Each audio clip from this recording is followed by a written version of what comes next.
अंबेडकर के बारे में वे बातें जो अनसुनी सी रहीं। सूचना सिर्फ मान्यताओं और जानकारियों पर आधारित है। यहाँ ये बताना जरूरी है कि यह मेरा वीडियो किसी भी तरह की मान्यता, जानकारी की पुष्टि नहीं करता है। किसी भी जानकारी या मान्यता को अमल में लाने से पहले संबंधित विशेषज्ञ से सलाह ले। संविधान की प्रारूप समिति के सदस्यों के साथ बैठे। बीच में डॉक्टर अंबेडकर। अगस्त 1947। भारत का संविधान लिखे जाते वक्त 25 नवंबर 1949 को उसका अंतिम पाठ पूरा होने के बाद देश के महान नेताओं में से एक और दलितों के निर्विवादित नेता डॉक्टर भीमराव अंबेडकर ने देश के भविष्य के बारे में एक खास बात कही। डॉक्टर अंबेडकर ने कहा, 26 जनवरी 1950 को हम विरोधाभासों भरे जीवन में प्रवेश करने जा रहे हैं।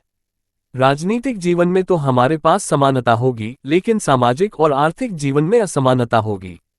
भारत ने 26 जनवरी 1950 को संविधान लागू होने के साथ खुद को एक संप्रभु, लोकतांत्रिक और गणतांत्रिक राज्य होने का ऐलान कर दिया। अपने भाषण में डॉक्टर अंबेडकर शायद नए गणतांत्रिक राज्य और पुरानी सभ्यता के बीच के अंतर्विरोधों के बारे में इशारा कर रहे थे। उन्होंने कहीं और कहा कि लोकतंत्र भारतीय भूमि का केवल ऊपरी पोशाक है। उनके अनुसार यहाँ की संस्कृति अनिवार्य तौर पर अलोकतांत्रिक है और यहाँ के गांव स्थानीयता का गंदा नाला, अज्ञानता, संकीर्णता और सांप्रदायिकता के घर हैं। भारत जैसे गरीब और गैर बराबरी वाले देश में संविधान के जरिए छुआछूत खत्म करना, वंचितों के लिए सकारात्मक उपाय करना, सभी वयस्कों को मतदान का अधिकार देना और सबके लिए समान अधिकार तय करना बहुत बड़ी उपलब्धि थी। अंबेडकर क्यों नहीं कहते थे गांधी को महात्मा? गांधी को क्या वाकई गलत आंकते थे अंबेडकर? 1942 में अपने जन्म दिवस के मौके पर मुंबई के अपने निवास पर समाजसेवी महिला कार्यकर्ताओं के साथ डॉक्टर अंबेडकर। ये उस देश में हुआ जिसके बारे में महान जर्मन दार्शनिक हीगेल ने कहा था कि भारत लगातार जड़ और स्थिर रहा है। 299 सदस्यों वाली संविधान सभा ने 1946 से 1949 के बीच के उथल-पुथल भरे 3 सालों में काम किया। इस दौरान देश में कई बड़े सांप्रदायिक दंगे हुए और देश का बंटवारा भी हुआ। इसके कारण इन दो देशों के बीच मानव इतिहास का सबसे बड़ा प्रवासी संकट पैदा हुआ।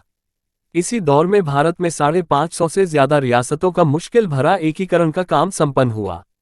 डॉक्टर अंबेडकर ने संविधान बनाने के लिए 7 सदस्यों की एक प्रारूप समिति बनाई, जिसने 395 प्रावधानों वाले इसके मसौदे को तैयार किया। लेखक अशोक गोपाल की हाल में अंबेडकर की एक जीवनी a part apart the life and thought of B R. Ambedkar नाम से आई है। इसमें उन्होंने बताया है कि डॉक्टर अंबेडकर ने कैसे अपने खराब स्वास्थ्य से जूझते हुए और तमाम मतभेदों को दूर करके दुनिया के सबसे बड़े संविधानों में से एक को तैयार किया। ये किताब बताती है कि डॉक्टर अंबेडकर के कद ने कैसे इस काम में उन्हें स्थानीय और अंतर्राष्ट्रीय समर्थन जुटाने में मदद की। संविधान की प्रारूप समिति के 7 में से 5 सदस्य उच्च जाति के थे, लेकिन सभी सदस्यों ने अंबेडकर को इस समिति का नेतृत्व करने को कहा। अशोक गोपाल ने इस किताब में बताया है कि भारत की आज़ादी के आंदोलन का समर्थन करने और आयरलैंड का संविधान लिखने वाले आयरिश नेता इमोन डी वलेरा ने भी इस काम के लिए डॉक्टर अंबेडकर के नाम की सिफारिश वाइसरॉय लॉर्ड माउंटबेटन और प्रधानमंत्री जवाहरलाल नेहरू से की थी। इस बात का पता वाइसरॉय माउंटबेटन की पत्नी एडविना माउंटबेटन द्वारा अंबेडकर को लिखे गए एक पत्र से चला। एडविना माउंटबेटन ने डॉक्टर अंबेडकर से ये भी कहा था कि वे निजी तौर पर खुश हैं कि संविधान निर्माण की देखरेख वे कर रहे हैं, क्योंकि वे ही इकलौते प्रतिभाशाली शख्स हैं जो हर वर्ग और मत को एक समान न्याय दे सकते हैं। कांग्रेस ने भी जोड़ा था अंबेडकर के नाम में रामजी राम नाम जोड़ने या भगवा पोतने से अंबेडकर बीजेपी के नहीं हो जाए। लेखक अशोक गोपाल की हाल में आई अंबेडकर की इस जीवनी में संविधान निर्माण में उनके अतुलनीय योगदान के बारे में बताया गया है।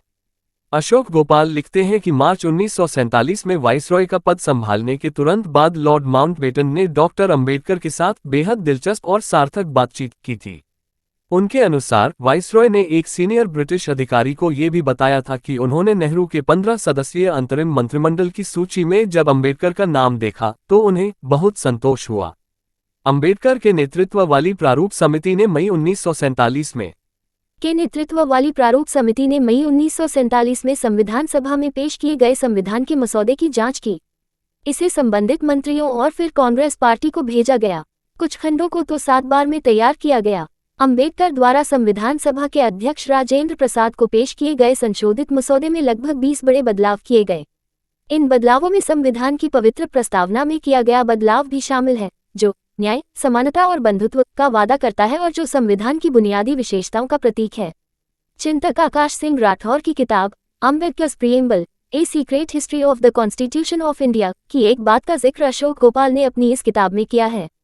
उनके अनुसार संविधान की मूल प्रस्तावना में बंधुत्व शब्द का जोड़ा जाना और इसका बाकी भाग भी वाकई करिश्माएं और 81 शब्दों का ऐतिहासिक सेट है, जो पूरी तरह से अम्बेडकर का योगदान था।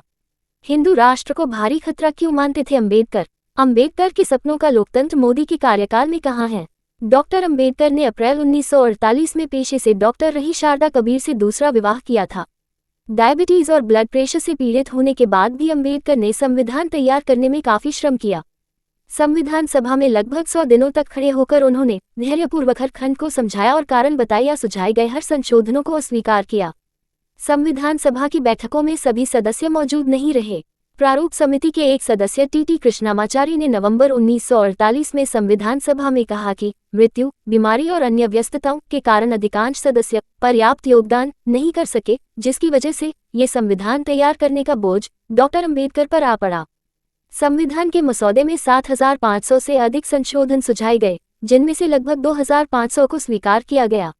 अम्बेडकर ने सीनियर सिविल सेवक एस.एन. मुखर्जी को इस प्रारूप निर्माण का मुख्य श्रेय दिया, जिनके पास कानून के सबसे जटिल प्रस्तावों को भी बिल्कुल आसान ढंग से रखने की क्षमता थी।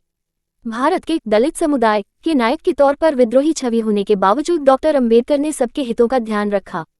अल्पसंख्यकों के लिए अलग निर्वाचक मंडल की उनकी मांग संविधान सभा ने खारिज कर दी। बुनियादी उद्योगों के राष्ट्रीयकरण की उनकी मांग भी खारिज हो गई। साथ ही संविधान के उद्देश्यों में समाजवाद शब्द का उल्लेख नहीं किया गया।